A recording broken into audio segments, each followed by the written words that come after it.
What is going on, you guys? This is DerekJ Speaks, and we are talking about WWE SummerSlam 2024 live from Brown Stadium in Cleveland, Ohio.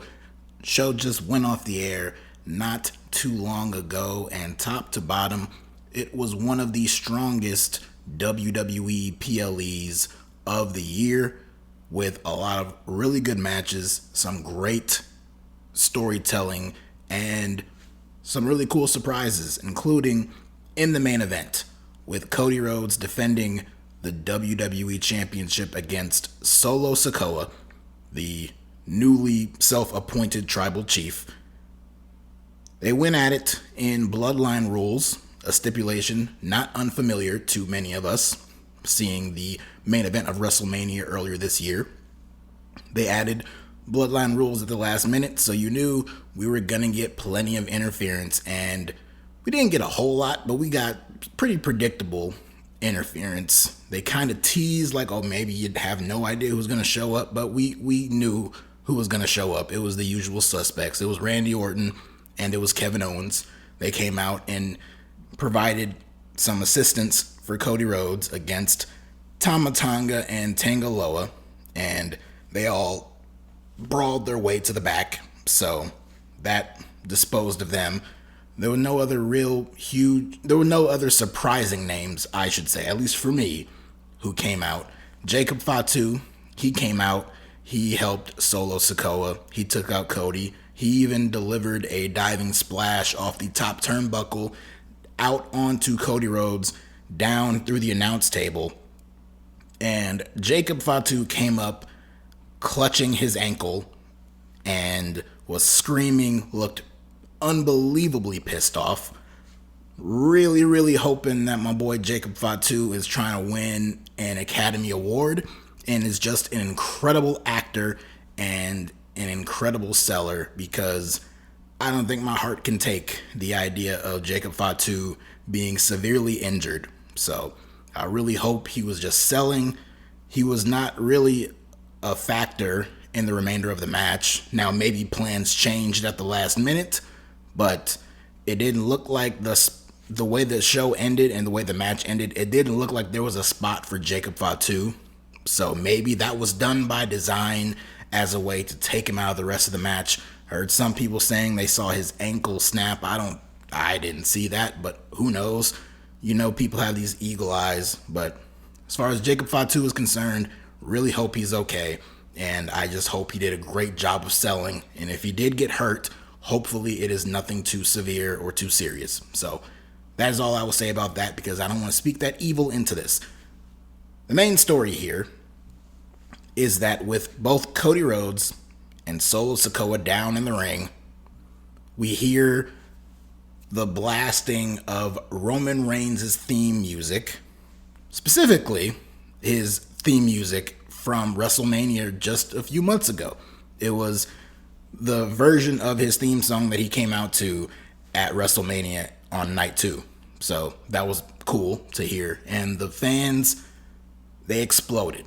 The 57,791, I think, that they announced with their fake attendance number, whatever the amount was, it was thousands of people, and they lost their minds at Roman Reigns coming out here.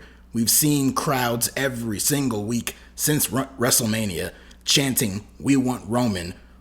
So it was bound to happen, and it happened here. Roman Reigns walks out alone, which was the most shocking aspect of this entire match. I think everybody and their grandmother predicted that Roman Reigns was going to return on this show, but I don't think anyone, including myself, predicted that Roman Reigns was going to come out all alone. No Paul Heyman, no Jimmy Uso, there was no Jey Uso. Not that I expected Jey Uso to walk out with Roman Reigns, but with the whole Bloodline rule stipulation, I figured we would get a Jey Uso appearance of some kind on this show, but they didn't do that. Roman Reigns, he was all by himself. He was rocking a new t-shirt that said OTC, which I guess the most intelligent brain will tell you probably stands for Original Tribal Chief, so there you go. He made the slow walk down the aisle, which was a very long aisleway and curved, so you knew Roman was going to take his sweet time getting there. And once he got in the ring, he immediately delivered a Superman punch to Solo Sikoa and also hit him with a spear. And then he looked down over at Cody, and then he walked out of the ring and he left. Then he stood in the aisleway for the remainder of the match, which was not much of a remainder of a match because Cody Rhodes, who was looking dumbfounded, picked up Solo and hit him with the crossroads, which was just adding insult to injury because honestly, Cody could have just pinned him, but I guess they wanted to make it look like Cody got the victory for himself, so he hit the crossroads and he got the win. Cody retains the championship, but much like everyone already predicted, Cody Rhodes retaining his championship was never going to be the big story here. The big story was Roman Reigns returning. And whether people like it or not, this is not meant to be a slight towards Cody Rhodes, but on this specific night, Cody Rhodes was not the most important aspect of this story. Now, that's crazy to say and almost kind of ridiculous to say considering the fact that Cody Rhodes is the WWE champion. And in the pecking order of titles in this company, his title is supposed to be the top one, the most important. So the main event of your second biggest pay-per-view of the year should not have your most important champion feeling like an afterthought. But unfortunately, that's just how dominant of a storyline this Bloodline stuff has become. So Roman Reigns, who had a monster run as champion for several years, being gone for months on end, Solo Sikoa stepping up, trying to take his spot, and saying all these things about Roman. First saying Roman's never coming back, then saying Roman was weak, and all this stuff. Only for Roman Reigns to finally return. That was going to be the big story on this show.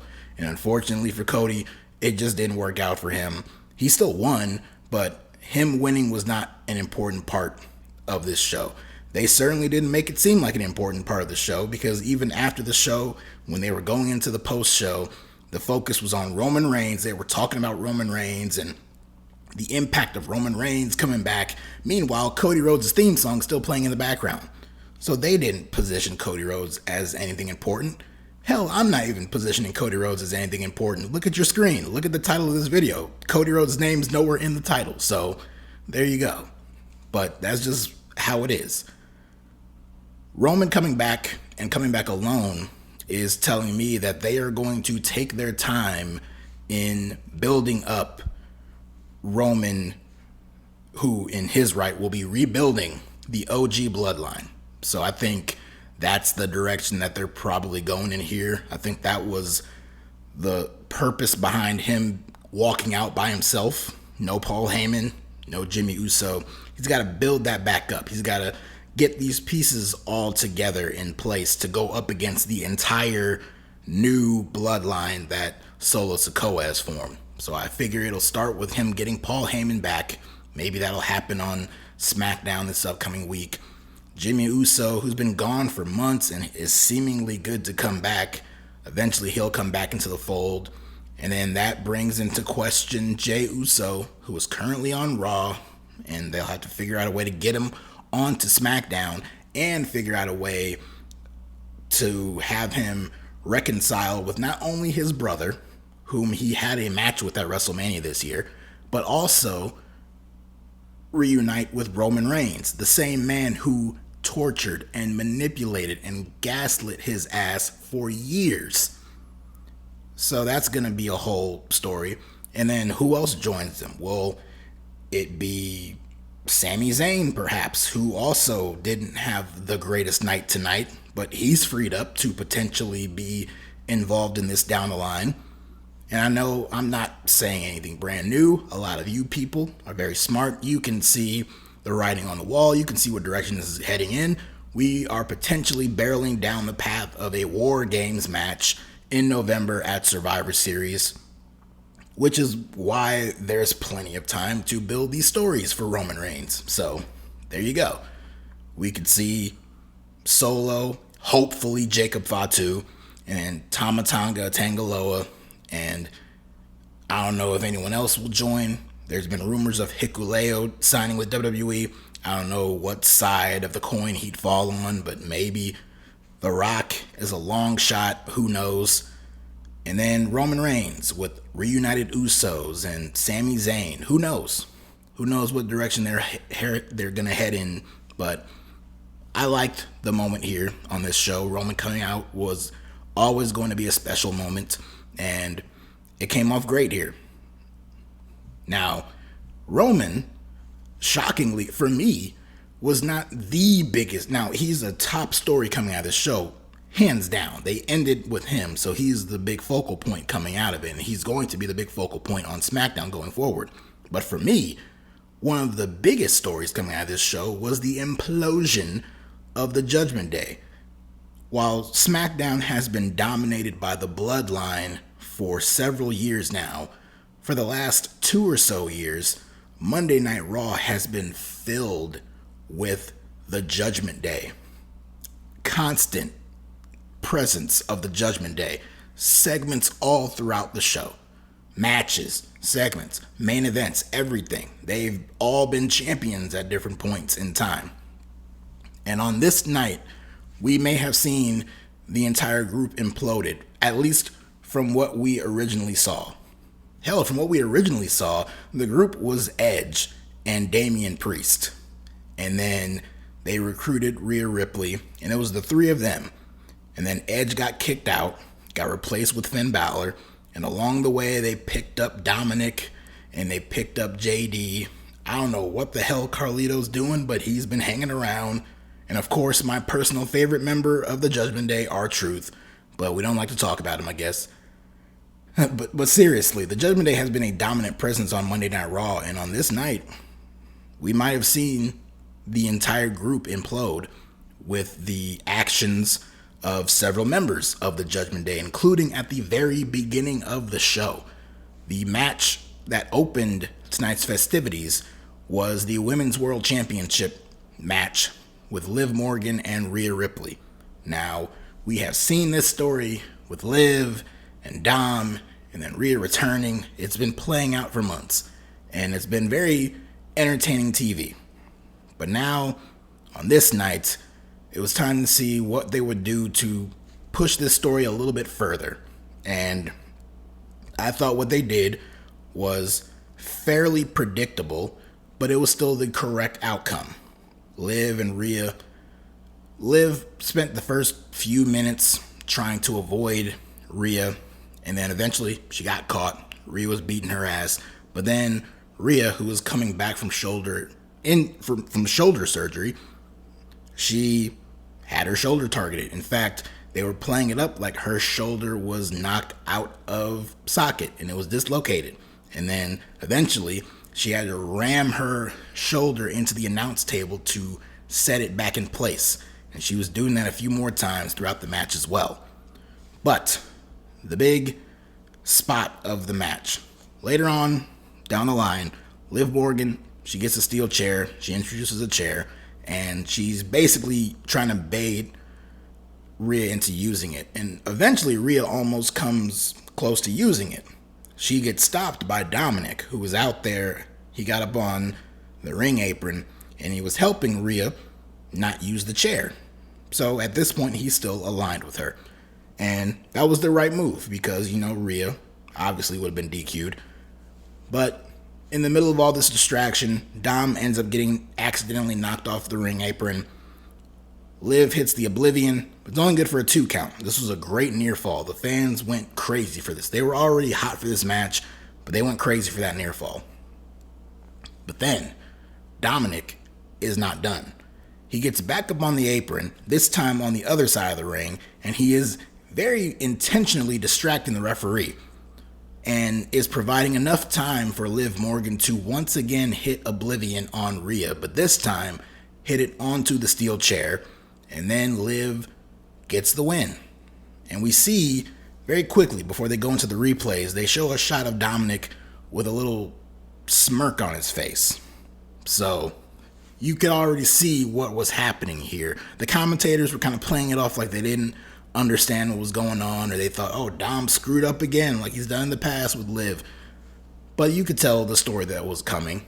And after they showed the replay, Liv is sitting outside, And Dominic helps her up, and he pulls her face in and proceeds to kiss her right in front of Rhea Ripley, who is still sitting in the ring looking on at this with complete disgust and horror. And the commentators are going absolutely crazy on Dominic. Pat McAfee called him a piece of shit. This was done to perfection. This was very obvious. Many people have been saying that Dom would choose Liv at some point. With the way this story has been playing out for months now, a lot of people were predicting that Dom would ultimately help Liv Morgan when the time came for Liv to go up against Rhea, at least in that first match. He would ultimately choose Liv and would side with her. And that is clearly what happened here. So Liv Morgan's revenge tour has basically completed. She took out Rhea. She took her championship. And now she took her man, boy toy, whatever the hell they want to call him. So there he is. There it is. And Rhea is clearly going to be out for revenge. She is going to be out for some blood on Liv and Dom. So that'll be interesting to see play out. But we were not done with Judgment Day shenanigans. Because a little bit later on backstage, Damian Priest is obviously pissed off. And he wants to rip Dominic apart, and he has to be calmed down by the other members. But he even confronted Finn Balor, saying like, did you know about this? Did you know? And Balor was telling him no. And then later on, Balor was saying like, oh, we couldn't find him. We couldn't find Dom. So all that. And he and Priest had a little bro moment, and you knew that wasn't going to last, because then that led to the World Heavyweight Championship match where Damian Priest defended his title against Gunther in what turned out to be, in my opinion, the best match on the show. Now, all things are subjective here. If you are not a fan of guys chopping each other for, I'd say 70-75% of a match, then this is not the match for you. For me, seeing two big dudes, two big heavyweights, beat the shit out of each other and make it look like a real, true, genuine fight from start to finish. I love stuff like that. Hence why I really liked this match. The first few minutes of it, I wasn't in love with. I liked what they were doing, but as it went on and as it became even more physical, Gunther's chest was bleeding, for God's sakes. That's how hard he was getting chopped. That's how hard Gunther was getting chopped by Damian Priest. So I thought this was great. This was beautifully violent and incredibly intense. I thought this was the best match of the entire night. And the finish came off extremely well, because Finn Balor found his way out there. Damian Priest is getting beaten down by Gunther, and Balor runs out. He's trying to play cheerleader. At one point, Gunther boots him in the face, so he's taken out of the equation momentarily. Seeing this, Priest gets a second wind. He starts going crazy on Gunther. He lays him out with the South of Heaven chokeslam. He rolls him over, and he goes for the cover, but he's near the ropes. So as he's going for the cover, on the outside, Finn Balor pops back up, and he puts Gunther's foot on the bottom rope. And I thought this was done beautifully, because in this moment, not only did the referee not see it, Priest also didn't see it. So he's playing it off like, oh, Gunther just got his foot on the ropes. He didn't see what happened. He didn't know what happened. So then they show the replay. And then when they come back from showing the replay of what happened, they show in the ring, Priest is looking up at a screen in the crowd that also showed the replay. And now he has to do the slow look back around at Finn Balor on the outside, who has kind of a goofy look, but still a very serious kind of asshole look on his face. This didn't lead directly into the finish, because Gunther put Priest in the sleeper, but then Priest managed to get out of it. He even almost got his hands on Balor. He grabbed him by the throat, but it wasn't long enough for him to do anything, because Gunther got him back in, hit him with a powerbomb, and then locked him in the sleeper hold again. I love that Gunther has so many ways to win his matches. I love it. This dude has won almost every match he's had in a different way, in a different submission, with a different finisher. It's great. He's a very dynamic wrestler, and I love that about him. But it was too much for Priest, and he passed out. And Gunther is your new world heavyweight champion. See, Cody wasn't the only world champion on this show who was an afterthought. Gunther was also an afterthought here, because the story coming out of this match was that Balor screwed over Damian Priest. So there you go. So at least Cody's not alone in being overshadowed by other stories on the same show. So good for him. But as for Gunther, he was going to get that belt at some point. It was either going to be here or it was going to be 3 weeks from now at the Bash in Berlin pay-per-view PLE in Germany. So it was either he was walking into that show as champion or he was going to have to wait till then to win it. But Priest, dude's been champ since WrestleMania. He's had a very strong run. This last month and a half or so has been some of his best work, ironically. But he had a great run. But Gunther was always destined to be a world champion in this company. It was just a matter of what show was he going to be on and what championship was going to be on that show. But that was always going to be his spot, and so now it's here. Is he going to hold it for the next 700-something days? I don't think so, but I do expect him to have a pretty lengthy run with it. But on to the Judgment Day. We have Dominic turning on Rhea Ripley. We have Finn Balor turning on Damian Priest. No answers were given on this night. I suspect that was intentional. Gotta wait for Raw, right? But to me, it's looking like the brand new Judgment Day is Finn Balor as the leader, Dominic Mysterio in there, JD McDonough, obviously, because he and Finn are tag team champions, Carlito, who's just been a hang-around. He might officially be added to the group. And Liv Morgan, I think she'll ultimately be added to the group. I think so.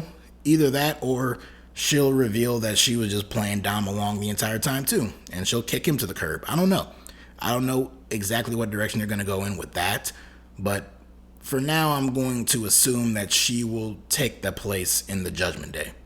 And this would mean Damian Priest and Rhea Ripley are now out of the Judgment Day. And now coming out of this show, we have now 3 of the biggest babyfaces in the entire company being Roman Reigns, Damian Priest, and Rhea Ripley, which is not bad. All 3 have played heels for a significant chunk of their TV time for the last couple of years, so it's good to see them in babyface roles, and it's good to see them in roles that have a good story. And here, with the fraction of the Judgment Day story and presumably Balor kicking out Priest and Rhea, that should be really cool to see play out on TV. I don't know how far they're going to go with it. I don't know the exact direction they're going to go with it, but coming out of this show, I am definitely very interested in seeing what happens on Raw this upcoming week and the weeks after. Ultimately, the babyfaces will get their vengeance. I'm sure Rhea Ripley will get that championship at some point before WrestleMania. I can definitely see her being the one to walk into WrestleMania next year in Vegas as the champion. So between now and then, she'll get it back. Priest, I don't know where he goes from here. I don't suspect he's going to get a world championship back anytime soon. So him feuding with Finn Balor for a few months is going to have to be the best thing for him. But I liked it. I liked how everything played out here. Again, a lot of this stuff was very predictable. I was expecting some of this stuff. A lot of people was expecting a lot of this stuff, but it's how you execute it. It's how it plays out on TV, and I thought it was done very well. So I have no complaints with what they did with handling the Judgment Day stuff on this show, just like I have no complaints with how they handled the other big thing on this show, which was, in many people's minds, the true main event of this show. CM Punk finally going one-on-one with Drew McIntyre, with Seth Rollins as the special guest referee. Rollins' outfit was not completely terrible. At least it wasn't the Shawn Michaels biker shorts, so there's that. This match was very good, but the storytelling of it was excellent. And I thought all three men had a role to play in this match, and they all played it exceptionally well. Rollins was the laissez-faire referee for a good chunk of the early part of the match. He just let the two men fight, whether it was Punk beating the hell out of Drew or vice versa. He was kind of just in the background chilling. Eventually, he started growing this crazy thing called a heart, and he was laying down some laws and stuff, which he said he was going to do. He said heading into this match that he was going to be the law out there, and he was kind of enforcing some rules there. He prevented Drew McIntyre from using a steel chair at one point, so he was getting in the grind here. But things were breaking down. Of course, as we know, Drew McIntyre stole that bracelet from CM Punk, the bracelet that has the name of Punk's wife and his dog. There's extreme sentimental value for that bracelet for Punk, and that was his undoing in this match, because as much as he was consumed with getting his pound of flesh on McIntyre, he also wanted to get that back from him. At one point, McIntyre put it on his wrist. Punk, while locking McIntyre in the Anaconda Vice, he broke the hold in order to get that bracelet. During the mix-up and during a lot of the fighting, the bracelet was loose. It was just kind of hanging out on the ring, and so Rollins picked it up. But he not only picked it up, he wore it. He put it on. So as Punk gets Drew in a position to hit him with the go to sleep, the GTS, he looks over at Rollins and he sees that he has on the bracelet. And now he drops McIntyre. He's getting in Rollins' face, and they're going back and forth now. And Rollins, I should say, accidentally gets knocked out. He gets knocked out of the ring, so he's gone momentarily. Punk hits McIntyre with the GTS, but there's no Rollins, there's no ref. So Rollins eventually gets back in, but by the time he makes the count, McIntyre kicked out. So now Punk and Rollins are face to face. They're yelling at each other. They're breathing down each other's necks, basically. And Rollins is getting heated, and he's saying a lot of the stuff we've heard from him, saying how we don't need you, and you're a cancer, all that stuff. Not word for word verbatim, but basically that's the gist of it. So Punk obviously didn't take this too well, and he picked up Rollins and hit him with the GTS. So he just laid out the referee. Punk just can't get out of his own way. And that's kind of the story, at least that's the story that I came away with. He just can't get out of his own way sometimes. And as he went over to McIntyre in the corner, McIntyre gave him a swift kick to the balls, shades of what Punk did to McIntyre at Clash the Castle. So McIntyre gives him the low blow, and then he hits him with the Claymore. He goes for the cover, and he's screaming at Rollins to get up and make the cover and to just do it. Rollins counts the 1, counts the 2. He's reluctant to count that 3, but he does count it. And the victor of this match is Drew McIntyre, as it should have been. This was the first match. These guys have been feuding for months. I feel like that's the story here. A lot of the stuff on the show has had months of build-up and payoff here. But these two have been feuding for months now, and they have never had a match. Punk this entire time has not been clear to wrestle, and that's kind of been the case here. Also, Punk seemingly walked out of this match injury-free. I can't say that for a lot of the recent matches that Punk has had. So, good on him. He escaped this match unscathed. So, good on him. But McIntyre winning this first match between him and Punk always made the most sense. And with the added addition of Rollins as a special guest referee, it was a matter of how is he going to unintentionally cost Punk this match.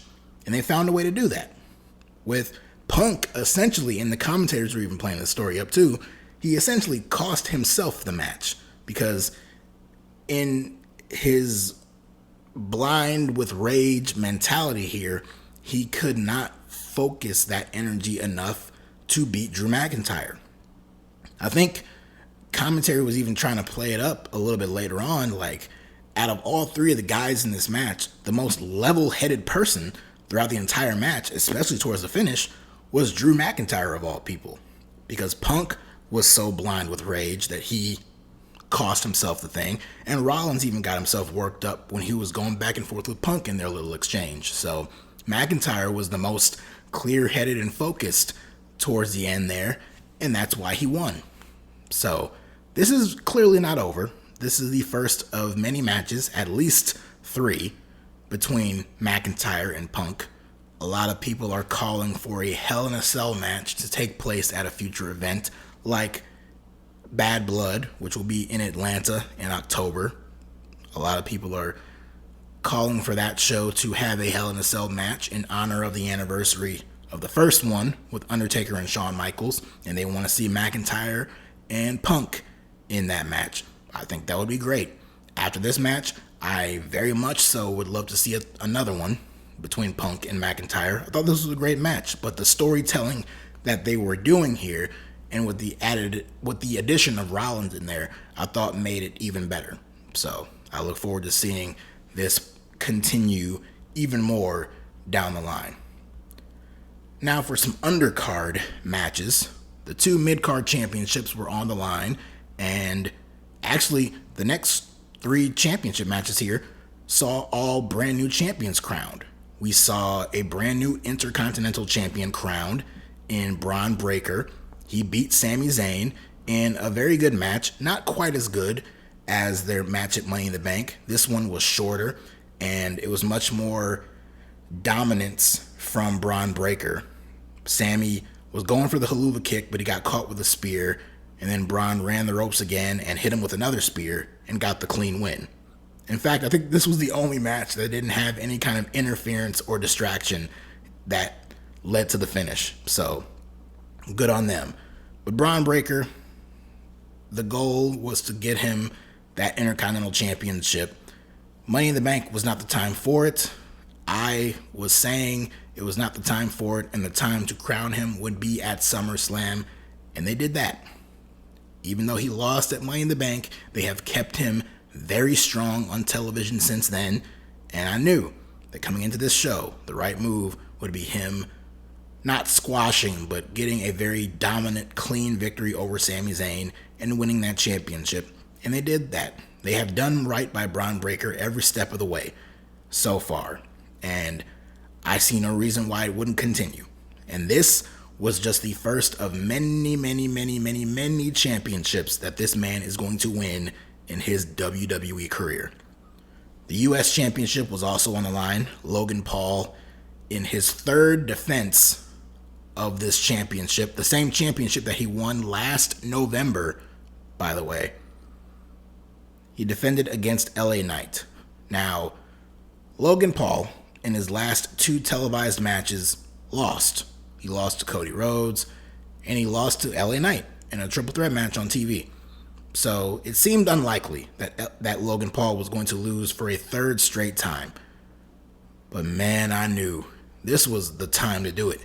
And I knew LA Knight had a very good chance to win here when you heard commentary really hyping up how this was basically make or break, do or die for LA Knight here on this show.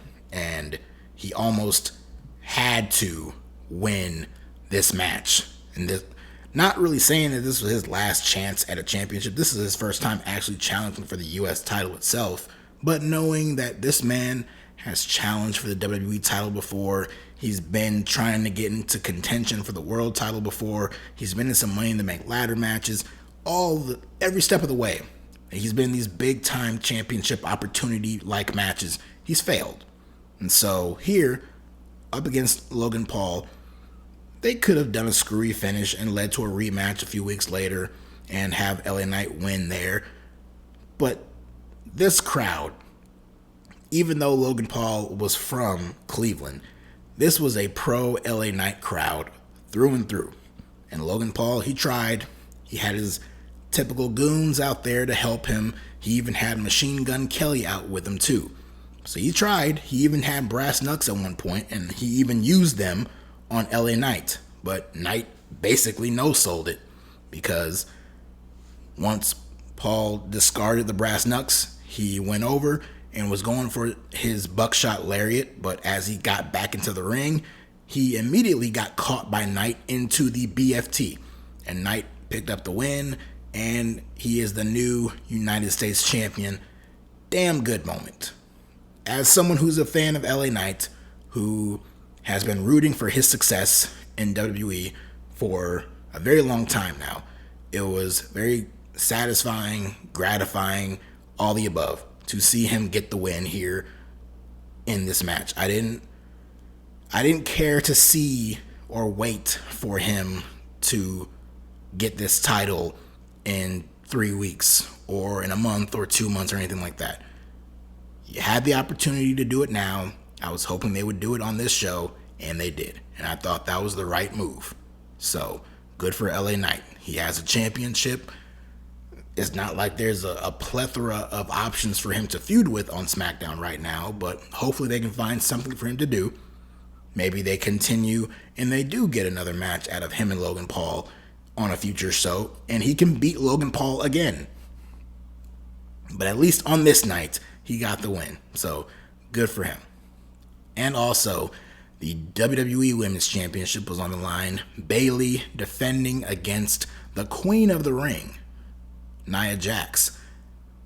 Gotta be honest, this was probably, even though the match turned around, I was pretty bored for like the first 8 minutes of this match. I don't know how long this match went, but maybe it wasn't 8 minutes. But for the first half of this match, I was kind of bored, nodding off a little bit. I wasn't very into it. It was the typical, bigger person get the power spots, and the smaller person fights from underneath and tries to fight them off, but then the bigger person dominates for a good chunk of the match. Very bland, dull stuff. But then these two started to come alive, and they started to put on a really good match. And I was getting into it. I was very impressed with Bayley hitting a powerbomb on Nia Jax. Not only did she powerbomb this woman, she lifted her up. She had her up in the air, and then she walked a few steps with her, still held up in the air, and delivered the powerbomb. I thought that was very impressive. But we got to a point in this match where both women were down, and we heard Tiffany Stratton's theme music play. She runs out with her newly customized pink Money in the Bank briefcase gifted to her by Nia Jax on SmackDown. She comes out and is teasing a cash in, but Bayley prevents her from doing so, knocks her off the apron. We came to find out, or at least they played it up towards the end, like this was all a ruse, and this was all just a way to distract Bayley, because Nia, no pun intended, annihilated her. She hit her with 2 power bombs and then hit her with 2 more annihilators. She had already hit her with 1 earlier in the match, and Bayley kicked out. So she hit her total with 3 annihilators and 2 power bombs, and Nia Jax picked up the win and is the new WWE Women's Champion, and she was celebrating with Tiffany Stratton afterwards. So it looks like they're going in the direction of this pair being champion and Money in the Bank holder. And they're going to build up to Tiffany Stratton eventually cashing in that Money in the Bank briefcase on Nia. I don't think it's going to happen anytime soon, because with that new briefcase, they're going to want it on TV for a while so they can sell it on their shop.com website. But I kind of like it. If they're going to pair these two together, I like the dynamic of Nia being champion and then Tiffany as her lackey, basically still holding the briefcase. Maybe even teasing like, oh, no, I'm not gonna cash in on you. I'll cash in on the champion on Raw or something like that. And then eventually she'll cash in on Nia. Or not. Maybe Nia will run into someone else by that point. Maybe Nia will have already lost the championship at some point if she faces someone else, a certain other queen who has been off television all year, and I suspect will be back very imminently. And if we know anything about this particular individual, they do not typically put her in positions on the show where she is not either already a champion or is challenging for a championship. So fully expect Charlotte Flair to come back and challenge for that title, and halfway expect her to win it immediately upon her comeback. And then maybe Tiffany Stratton can cash in on Charlotte, and then we can get a Tiffany Stratton Charlotte Flair feud for the championship.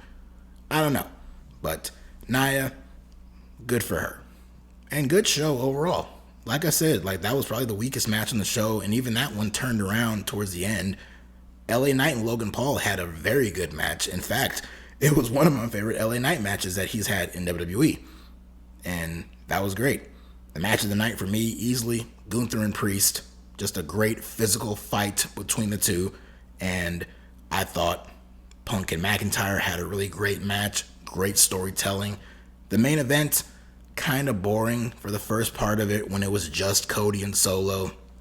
And then when the interference started, it wasn't as exciting as at WrestleMania. We've had 2 Bloodline rules matches this year. This was easily the weaker of the 2. But Roman Reigns' return at the end was a damn great moment, and I look forward to seeing all this stuff play out. You know, these shows, these Raws and SmackDowns over the last couple of weeks heading into SummerSlam have not been overly exciting. Hopefully now that SummerSlam is over and that we have a clearer idea of the direction that they're going in with these different stories, with the Bloodline, with the Judgment Day, with Punk and McIntyre. Hopefully they can do something fresh with Cody. All this stuff. Hopefully it can make for entertaining television. You got 3 hours on Mondays, 2 hours on Fridays. If I'm going to sit down and watch all these 5 hours of shows every single week, I would prefer to be entertained. And I haven't largely been overly enthusiastically entertained with these television shows for the last month and a half. So hopefully that can change now. So we'll see. But that is it for me. If you guys have any thoughts that you'd like to share about this show, comment down below. And as always, if you like what you see, you like what you hear, hit that like button, subscribe to the channel, and follow me on Twitter/X at DerekJ Speaks. I will be back with you guys in a few weeks to talk about AEW All In at Wembley Stadium. And then a few days after that, we'll be talking about WWE Bash in Berlin. So, gonna be a stacked month for August. But until then, take care, guys.